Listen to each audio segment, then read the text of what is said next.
This is WPSL Port St. Lucie, the talk of the Treasure Coast.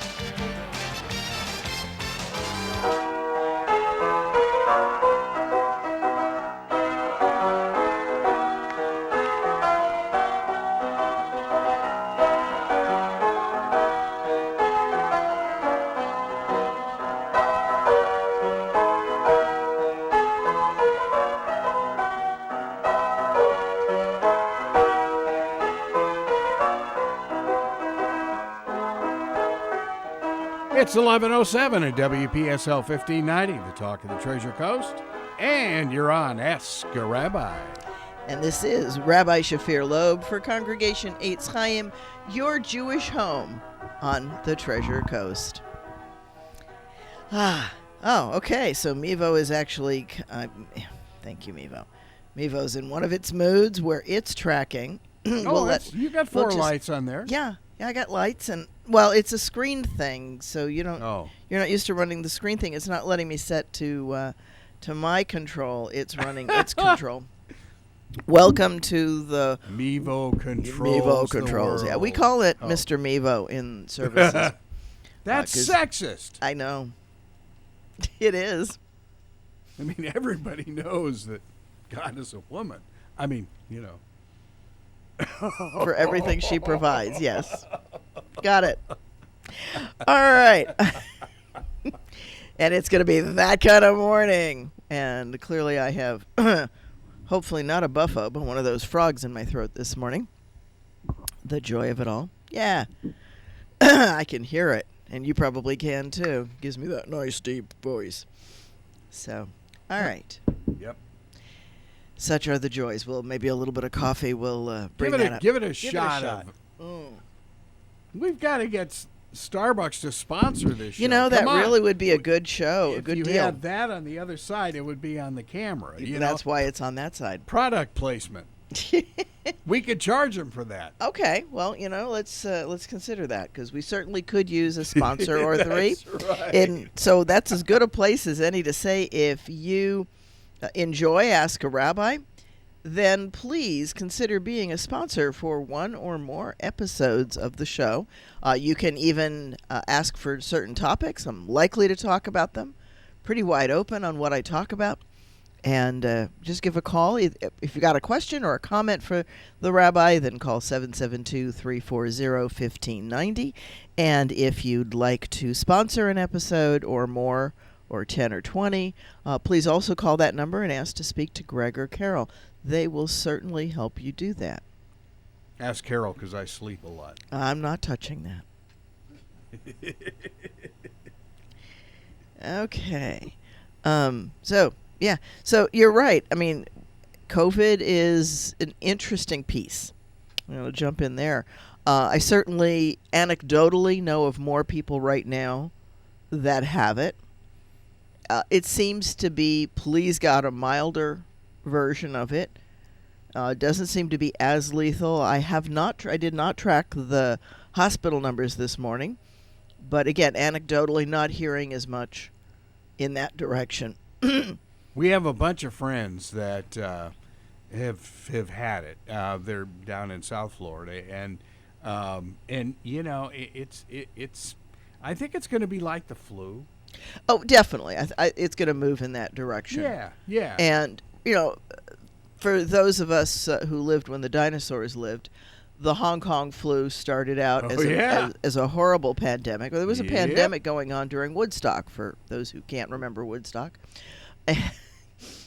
Sorry, I don't remember that whole decade. Yeah, I figured you probably don't, yes. If you remember it, you weren't there. Got it. That's right. So we've had numerous pandemics, right? The Hong Kong flu is one of them. And this, of course, 100 years ago, we had the Spanish flu. And that's as good a point as to say that, Don, thank you for calling. You're on line one and in a second here. Go ahead. Yes, I was just interested in your take on the year of the Shemitah. The year of the Shemitah? Yes. Okay. So Shemitah year is the Jubilee year, and And that actually pertains only to Israel. It doesn't pertain to the world. And what it is it's to give the ground, the soil, a rest. You're not allowed to plow anything. And Correct. that's to allow the soil to naturally replenish. You are allowed to eat from whatever comes up naturally. And it's worth noting that plays in differently. And we observe it, but to be 100% sure of exactly which year it is, not so easy. I'm not sure that it matters to the soil. It certainly makes prices of produce go up. Good old supply chain impacts. And I think that in today's world, that either doing something like California does, which is that California agriculture has a fallow season every so many seasons. Every seventh season is fallow.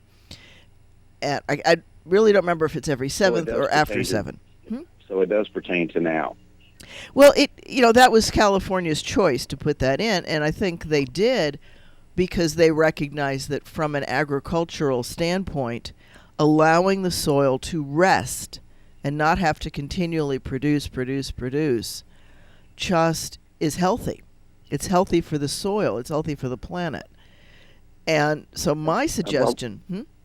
Okay, well, I'm curious about events that occur during that year, every seventh year. And it would just so happens that this year happens to be that year.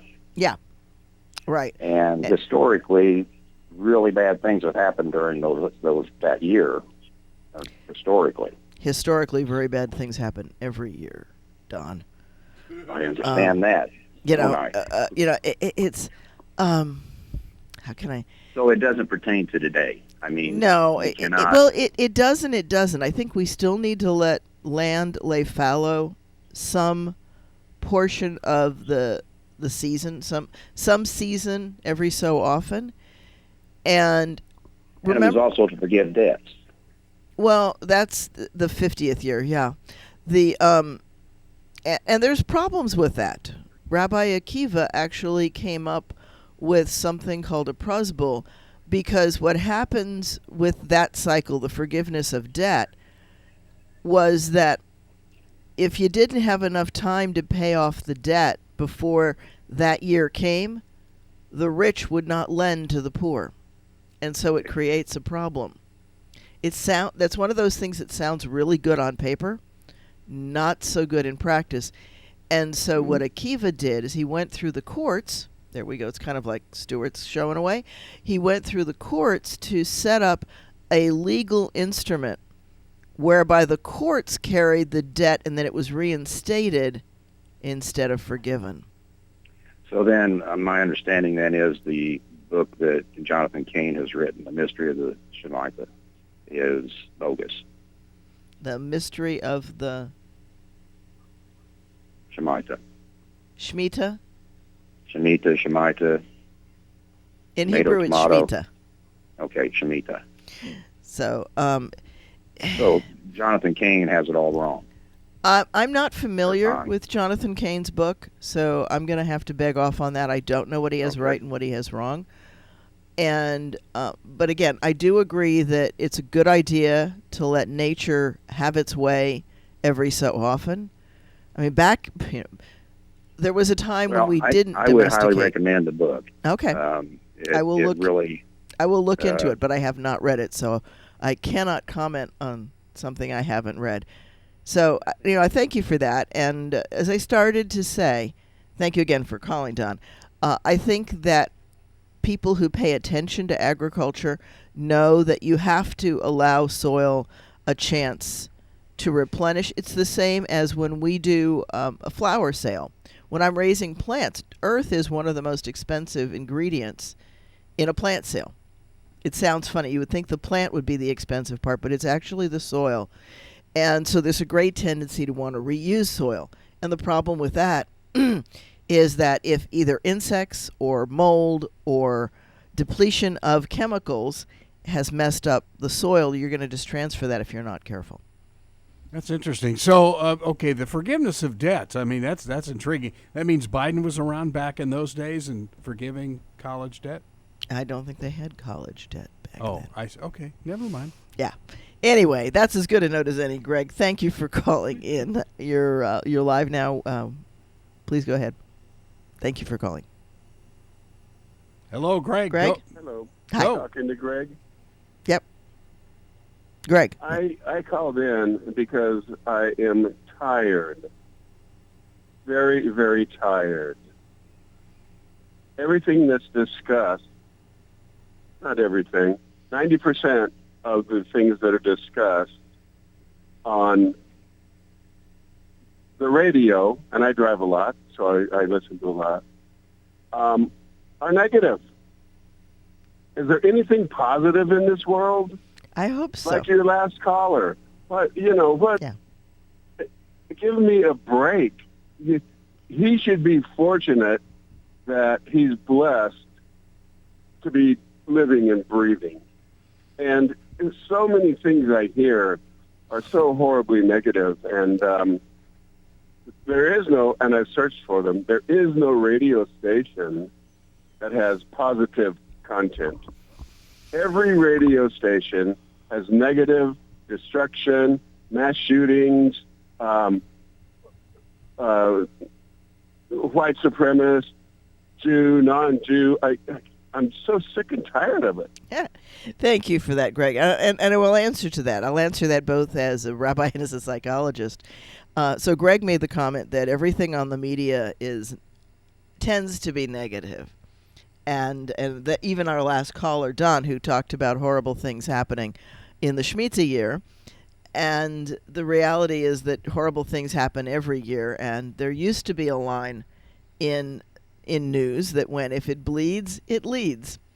KGO, San Francisco, Yep, came up with that. If it bleeds, it leads. And it's the same.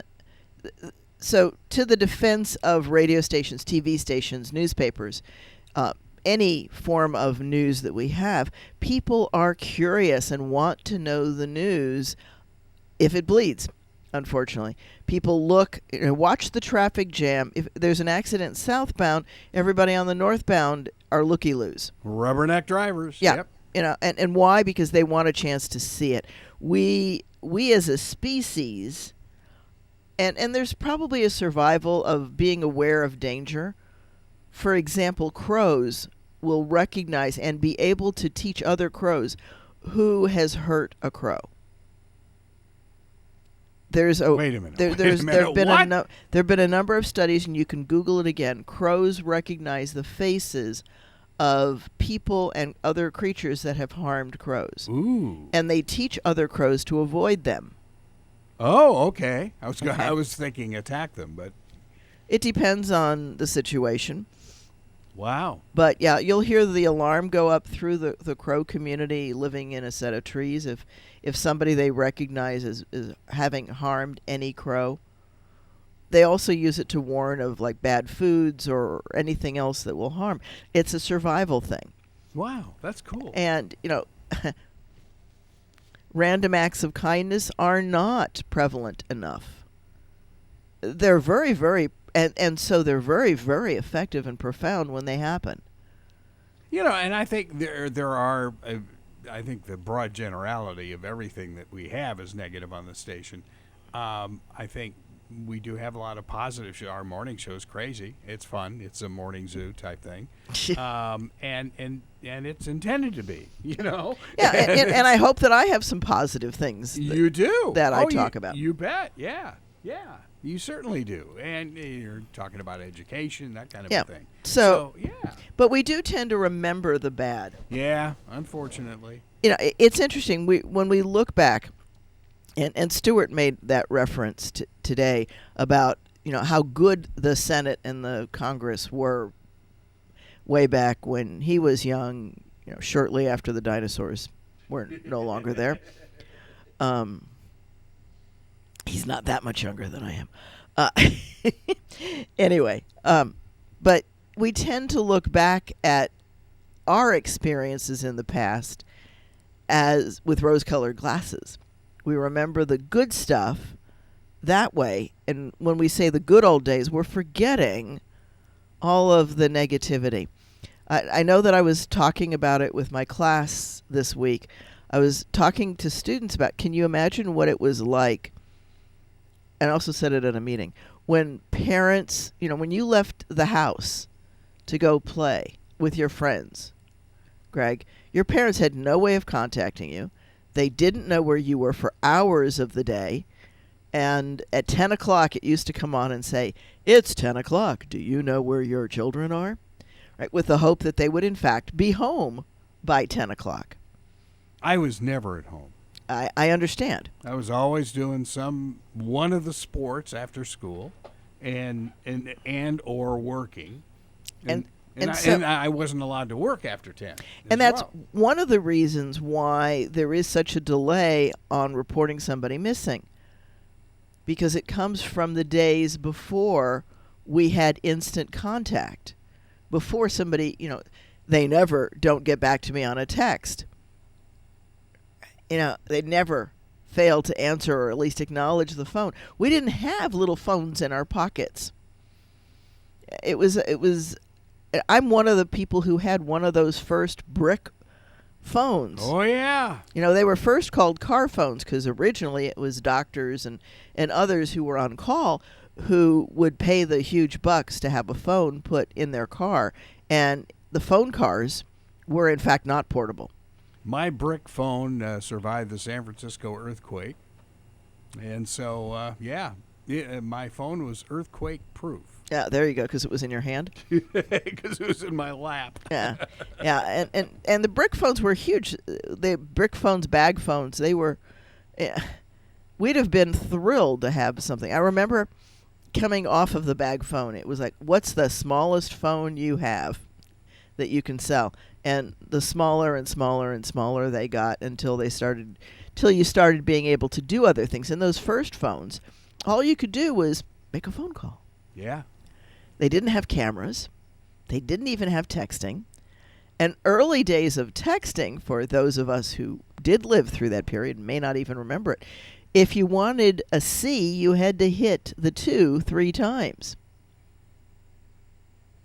Whoa. Remember that? No. Yeah, in the early days of texting, you hit a number quickly, 1 2 3, to get to the C. So texting was not easy. Wow. And that was the big thing with the BlackBerry, was that they had that little keyboard at the bottom. I never worked on a BlackBerry. Well, this is the phones that weren't BlackBerries. Right. You had to do workarounds because texting was starting. And it wasn't until they developed a way to have a virtual phone that, and now I look at my iPhone. I happen to have an iPhone. And, it's all glass. Right? Yep. There's barely any ridge to it at all, and everything is part of the screen and the experience. The first FaceTime calls. And you think about this, that basically the bag phones were in late 80s. So from late 80s to now... God, was it that long? Never mind. Yeah.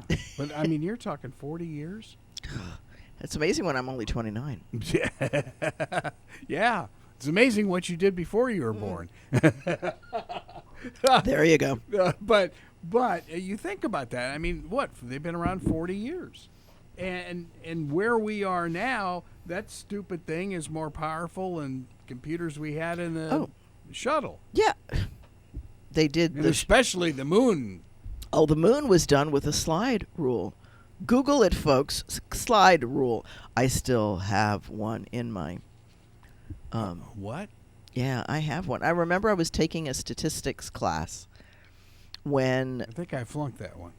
When my professor said, I'm going to allow calculators on exams because I have decided that you are as likely to punch the wrong number or read it wrong as you are with a slide rule. And your students today would say, what's a calculator? No, it's a slide rule.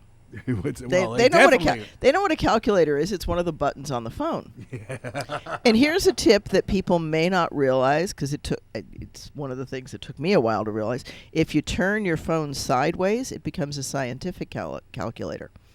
And so it does square roots and sine functions. If you open the calculator... Yeah, that's why I'm mentioning it. If you take your phone and put it on calculator, he's going to do it right now. Wait a minute. Hold on a second. This.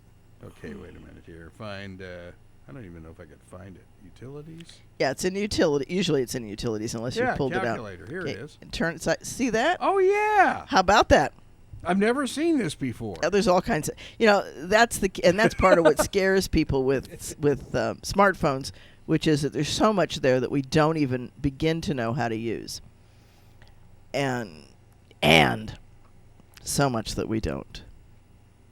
I discovered that one quite by accident. The calculator happened to have been on my phone, and for whatever reason, I turned it sideways, or it turned itself sideways. My phone is amazing. It can pick up little feet and run around in the house. The dog. Oh, God, help me if the dogs ever get their mouths on it. And I wouldn't put it past them, but I'm not sure that'd be easy for them to pick up. It's just flat enough that it doesn't work so well with teeth. Yep. But slide on the glass. Yeah. And I definitely have the bruises and damages on my phone to show that I drop it a lot. Yes. I need to get it the kind of carrier that the iPad is in. I'm gonna actually, that's a good idea. I should look at the brand for the tablet and get that same one, because the one I have on the iPhone is not. Anyway, that's an aside. It's expensive. Yeah, I know they are. But so is repairing the iPhone. Oh yeah. Oh, I can't even comprehend that. So, anyway. So what are your students thinking today? So, well, they're not aware of what it was like for a parent to not have any idea and to worry every night, is their kid going to come home when they're supposed to? We don't perceive that. Because if our kids are out late, hopefully they have texted and reported in as being safe. If they haven't, that's a whole nother issue. Yeah, then there was back in the day the dinosaurs that Carol and I'd be waiting up for the kids. Yeah. Today's kids have no perception of what parents went through back in the day. And it's one of the reasons why it often took time for somebody to be reported missing, because they were expected back at some time. But in the interim, you had no idea, and if you got lost or you ran out of gas, you walked to a payphone, and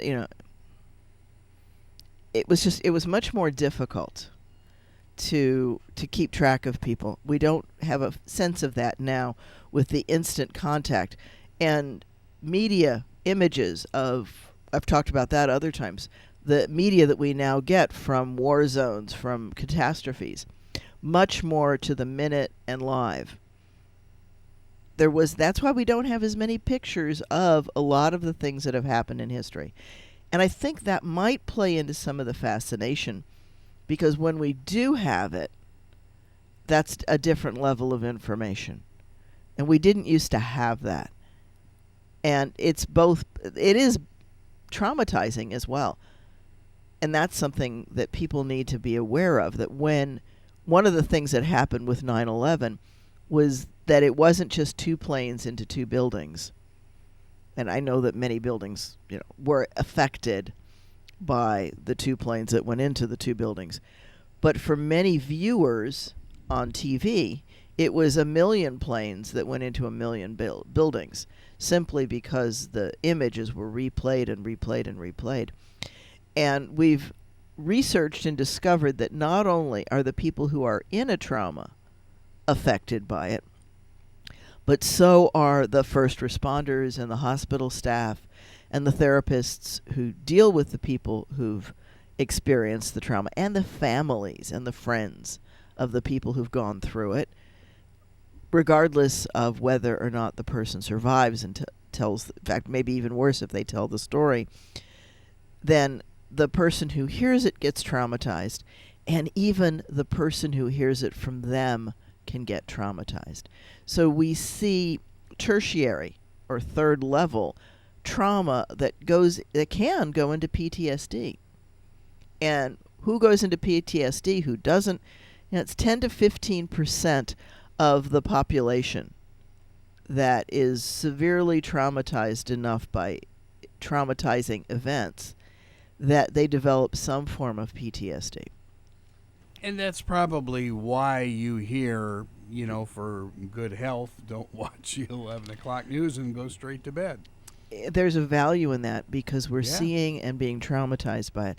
And that's when you start to realize that that's happening to you, I think, is one of the times that you start to realize how much negativity is out there. And it is still unfortunate that people attach themselves to, glom onto the tragic and horrifying events. If people didn't like that, horror movies wouldn't be popular. Ooh, never thought of that. And they're big.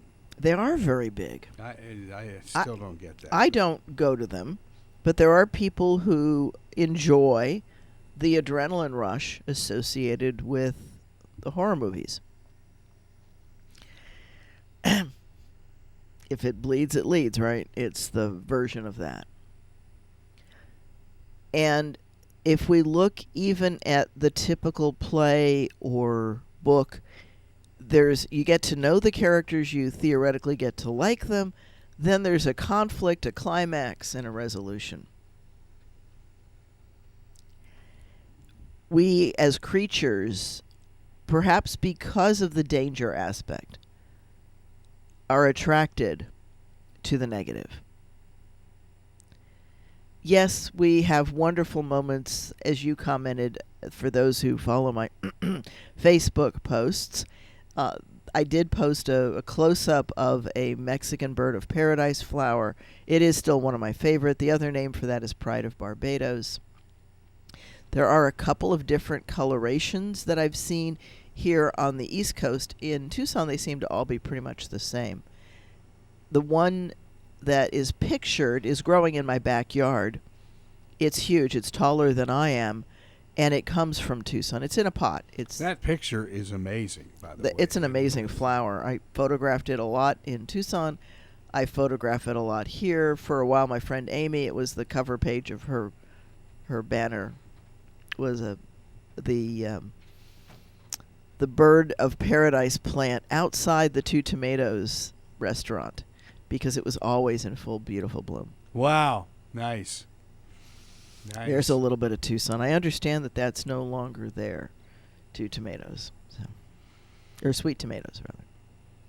Sweet Tomatoes. It was Two Tomatoes in Newcastle restaurant. Yeah, I was showing Carol something on...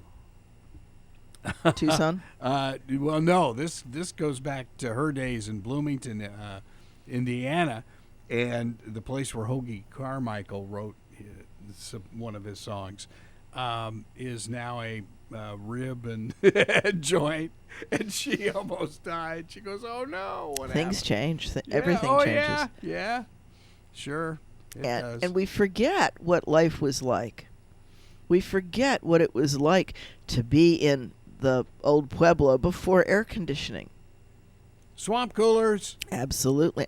And how about before swamp coolers? I can't even imagine. I can't begin to imagine what it must have been like in the early days of the U.S.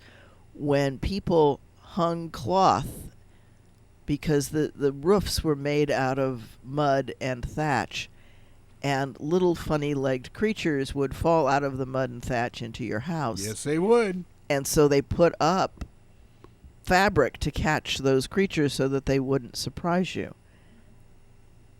We don't realize how much better life has gotten. Those little inconveniences. And they didn't realize that they didn't have air conditioning. They just knew it was hot. And that you slept out on the porch because it was hot. And you wanted whatever circulation you could get. And a dip in whatever water you could find was refreshing but scary. I remember moving from the beach in Ventura to Tucson. It's just a really long that was beach. A shock. Yeah, well, It's a really long tremendous beach, plenty of sand, just no water. Yeah. That's all. Yeah. Yeah, you got the beach. It's just don't have any ocean to go with it. That's right. It's notable that when we moved from Tucson to Port St. Lucie, and my husband was here, he had we had driven cross country with the motorhome, and he was going back to Tucson to finish getting the house ready. We rented it out in Tucson for a while to get it ready for that rental and to drive his car, which was the last of our my three cross country journeys. I went on all three of them. And when he was here for like 10 days and then went back to Tucson. And the one thing he said to me is, I want to go see water. So we went to Jensen Beach and stood there on the beach, and he watched the water. I'm trying to remember if he actually walked into it or touched it, but he wanted to see a big body of water. Yes. See sand that actually ended in water. Yeah. And I can't begin to imagine what it must have been like in around 1910. Shortly before that, there was an earthquake that actually drained a natural lake that had been in Tucson. What? Somewhere around the end of the 1800s, early 1900s. I don't remember the exact date, but somewhere in there was an earthquake that shifted and opened up a water piece that the lake that had been there drained. That's why Tucson originally was a thriving place, was that they had sweet water nearby. Interesting. And not the water reclamation park sweet water. They actually did have sweet water. And for anybody who visits Tucson, that is an amazing place to visit. It's a human-made wetlands done as much as anything else for migrating birds and fowl because the natural waterway is not there anymore. So the water treatment department, the water department of the city, has this tremendous filtering to reclaim some of the water. And it's Sweetwater Park. It's a beautiful place. Ducks are in there and assorted other waterfowl. And tons of little curly-tail lizards. That's when I first fell in love with curly-tail lizards, was watching them. Oh, they're mean. Yeah, they might be, but they are certainly cute scurrying around. And they didn't exactly run up and attack, so even the lizards today are very skittish. Yeah, if you grab them, they'll bite. It depends on how big they are as to how much damage they can do.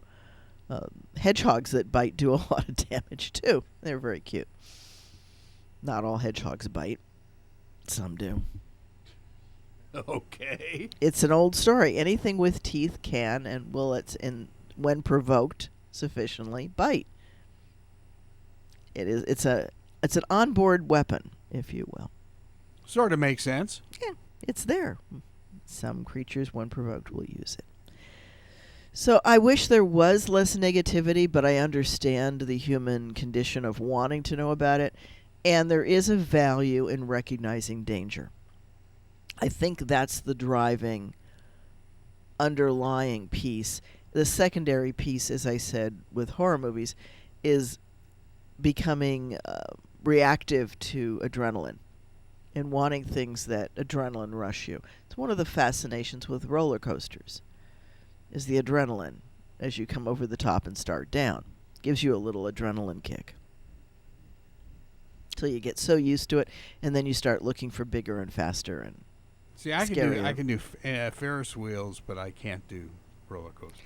I can only do roller coasters that do positive G's. I don't like the ones that have negative G's.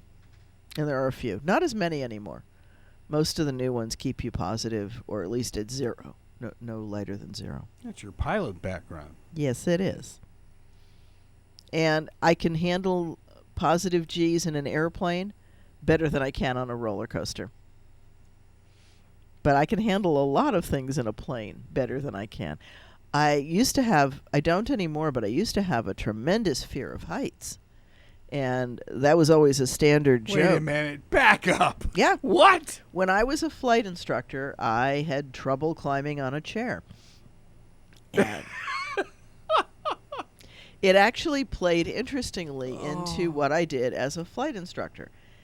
One of the things that you have to do before every flight, and you're supposed to do before every time you get in your car, is pre-flight the vehicle. which is check and make sure that the gas is adequate, is full, that there's no garbage in the fuel. You drain a sample of the fuel, make sure that it's as it should be, that the ailerons move correctly, that all the different pieces of the airplane, there's nothing missing, what have you. And there's actually a physical checklist. You read down it, and you do all the things on it because, as I used to tell my students, paper doesn't forget. We might, if we're going through the list by memory. So you will carry your paper checklist. It's usually laminated. You see airline pilots doing that all the time. Yeah, they have to. They have to sign the form that says they did it. And there's, again, a real value in it. It's something, because if you walk away from the plane, you don't know how or what has happened to it. Even if you, like I did, I just got out of it from the previous student, and it may or may not be the same airplane. But I had trouble climbing on the top of the airplane because of that height issue. Now, in the plane, it didn't bother me because I was in the plane. So I was never higher than surrounded by walls. I was surrounded by the plane. And the only time I ever experienced a little bit of the sensation in a plane was one time when we opened the door to reseal the cabin. And I happened to have looked down as I was opening my door. Wow. Yeah, if your door doesn't close and you don't catch it, it makes a horrible noise during the flight. And in a light airplane, what you do is you turn the airplane so that the side that has the flapping door is out of the wind, and you can open it slightly and slam it closed and get a good seal on it. You are, of course, strapped into the seat and not going anywhere. And you hopefully make sure that nothing is close to the door to depart the said aircraft. And that's the only time I ever felt it in the plane. But what I used to do with beginning students, I had to teach them how to do this pre-flight. So I did have to climb over the airplane, at least the first lesson with a new student. The second time that the student came for a flight, I would say to them, go in pre-flight. And they would go and do it. And then I would come out to the airplane and hop and just come in and sit down on the instructor's site. And they would say, aren't you going to check me? I was like, no, I told you to do a pre-flight. I showed you what to do. Is there anything you'd like to recheck now? And sometimes one or two students would recheck things. But they never failed to do a proper pre-flight after that. So it had a good instructional benefit that they started to take the pre-flight seriously because they were the ones who did it. And the big reason for that was I didn't have to climb up on the airplane. Well, so we have a new baby food type crisis, and that's pilots. Yeah. Apparently now, according to CNBC, it's not just American. It's not just American, Delta, and United, but there are several airlines that are looking at maybe cutting back by half because of they let pilots retire early. And they don't want to come back. Because of the pandemic, and they didn't come back. It's like, wow, really?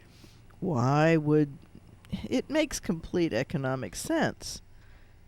Even at the good pay that airline pilots make, they make really good money retired as well. Yeah. And if they've planned the least bit ahead, they're enjoying the freedom. You know, they can fly anywhere they want as retired pilots. So no, they don't have to go back into the cockpit and do the crazy hours. Flying an airplane doesn't sound like it's tough, but it's long hours. It's away from home. There's a lot of grueling aspects to it. A lot of overnights away from family. A lot of just hard commitments that once you're out of that, who wants to go back to it? And they're saying now that a lot of the regional carriers like American Eagle and United has one too, that and then SkyWest out in the West Coast, they don't have enough pilots to send to the bigger airlines. With enough hours. That are qualified. Yeah. With enough hours. Because the airlines have a tremendous hour requirement. and the little ones don't rack up the hours fast enough. Yeah. The puddle jumpers, as we like to call them. Yeah. Oh, yeah. They might have the ATP, the airline transport pilot license, but they don't have the hours that the insurance companies on the airlines require the pilots there to have. There may be a negotiation with said insurance companies that comes. And the question becomes, do hours alone give you the experience that you need? Yes and no. You're more likely to have incurred some of the events. And I will also say that part of it depends on the training of the various companies. We can do a better job training. And I say that when I was a flight instructor and I used to do biennial certifications. And I used to do things during that. Normally, those rides are just go up, make sure you're proficient, you're healthy, da-da-da-da. But I used to do things to the pilots and to the airplane. Like we used to use those little soap things from the shower that have the suction. You put those over the instrument in the airplane to make the pilot figure out how to work it with a failed instrument. And I had seasoned pilots who would say to me, nobody's ever done that to me before. And I said, we're going to do a number of things before I sign your book and say you're a safe pilot. I took that very seriously. I didn't want to be visited by somebody saying, why did you sign this person off when they weren't capable? So I would do things like, okay, let's pretend that you don't know if your right tire is flat. How are you going to land the airplane? Ooh, yeah. Right. And so I would make them, and obviously you say to the things like, the tower, this is so-and-so calling in, and I might have a simulated flat tire on my right. We always made sure they said simulated so that the tower knew it wasn't a real emergency, which at least prevented the fire equipment from being called out. Oh, gosh, yes. Yeah, but I would do things like that. And well, that's great. I mean, yeah. I think it was, but I don't think enough instructors do that. It's easier not to do all that. You have to pay more attention. And I get that. I just wanted to make sure that people really were safe, and I wanted them to learn something. I've got this need for people to learn something. There's an interesting quote. That's the prof in you. It is. It's the prof. It's the rabbi.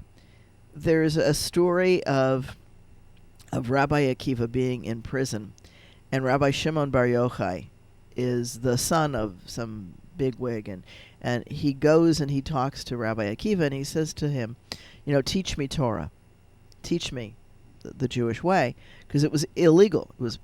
And Akiva said, I'm already in prison, and they see me.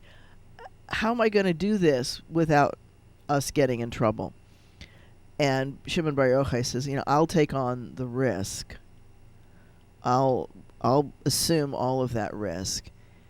And Akiva says, you don't understand. More than the calf wants to suckle, the cow wants the calf to suckle. So there's a drive on the part of teachers, which rabbis are. That's what rabbi is a teacher more than anything else. And yeah, there's that. I have that need for people to learn what they can. And sometimes that makes me seem rough on my students. Makes me say, you need to show up. Because it's really hard to learn. And even if you watch a video, even if you watch the video, it's not the same as catching it live. Right, correct. It's not the same. There is a difference. There's subtleties, there's nuances that you miss. And at least students are lucky enough now to have videos. They are. We never had that. Back in the day. Back in the day, I think they were called books.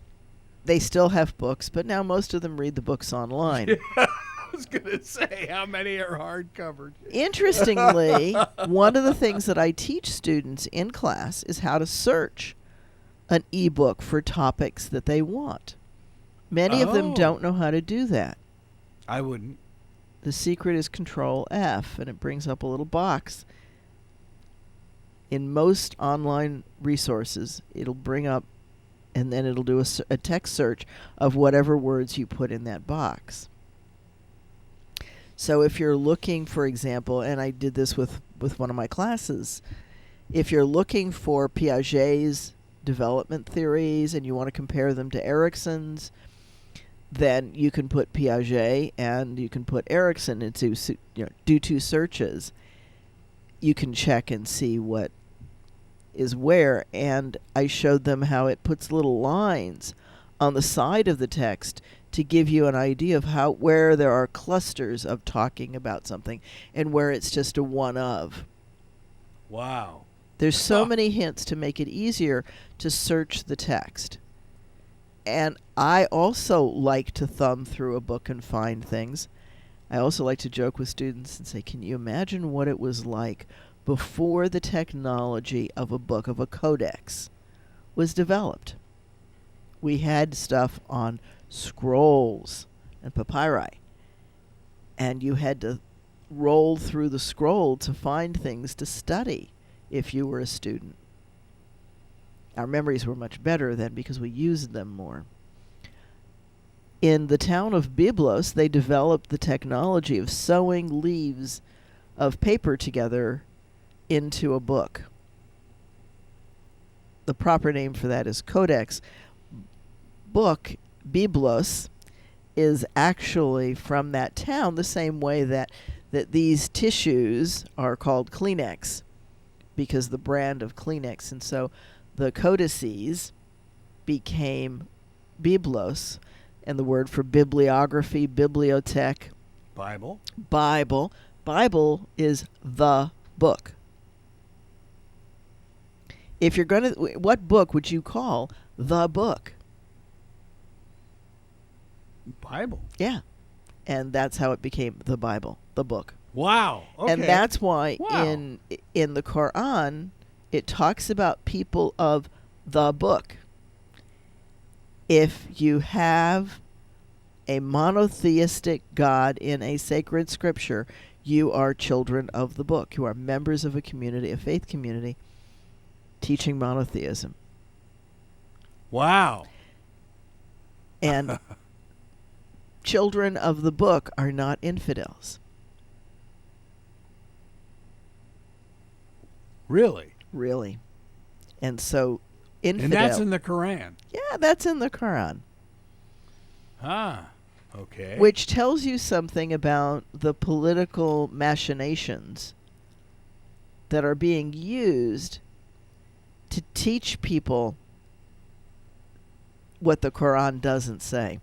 Same thing happens, unfortunately, with the Bible in our culture. Many people have never read the book, have no idea what it says or doesn't say. But they will be sure that it says this or that because their teacher told them that that's what it says, and they did not look it up themselves. And people cherry pick. People cherry pick. The line that talks about a child being born, that text actually says in it that before the child is old enough to know right from wrong, certain things will happen. I think there's a crazy prophet in my old college at Loyola, cherry picking your religion. Mm-hmm. It is part of the coursework, and I'm thinking, okay, Well, everybody does. Everybody picks and chooses. yeah, Everybody picks and chooses. And sometimes we're honest about it, and other times we're not. The dietary laws in Judaism, for example, some people obey a certain way very stringently. Others obey a slightly different way very stringently.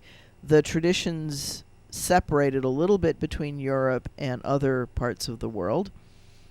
In Europe, they decided that chicken is meat on the grounds that, and I love this, if you send your servant to the market and tell him to buy meat, and there is no beef or lamb, he will come home with chicken. Won't come home with fish, but will come home with chicken. Therefore, chicken should be considered meat, because if somebody who doesn't know any better sees you eating chicken, they will say you are eating meat. Well, in theory, you are.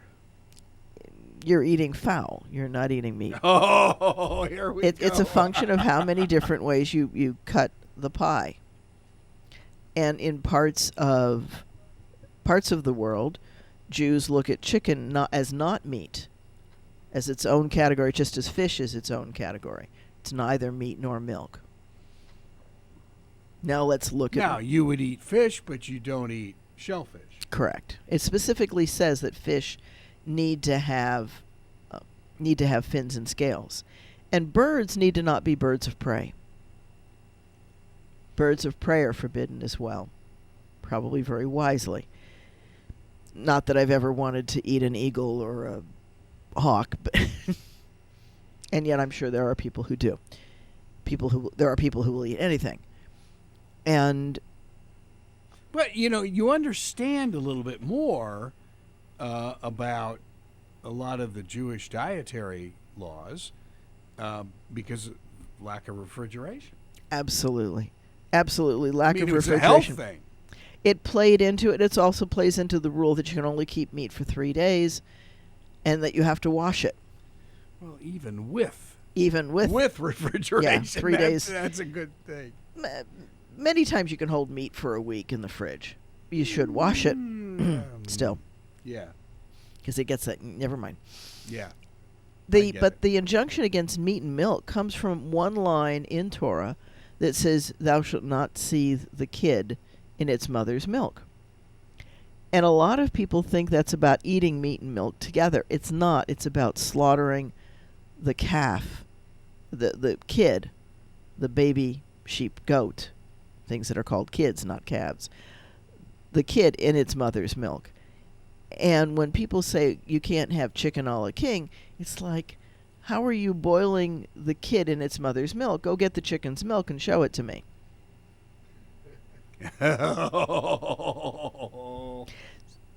So there's a piece of needing to understand what are the biblical requirements for that. And we called the other adds-on, they're called fences around the rules. They're rabbinic. They were interpretations by other rabbis for the times that people lived in then. So it's a question of how it should be understood and interpreted today. It is different. We do have refrigerators. We do have testing of animals and food. Sure. Lots of things going on. And we're not supposed to take stuff from others. So anyway, I hear the music. That tells me it is that time. We have talked our way through. Again, a thank you to Don and to Greg for calling in. Appreciate your calls. This is Rabbi Shafir Lobb, and I invite you once more to please sponsor one or more episodes. Give a call to that number, 772-340-1590. And this is Rabbi Shafir Lobb for Congregation Eitz Chayim. This is WPSL, Port St. Lucie.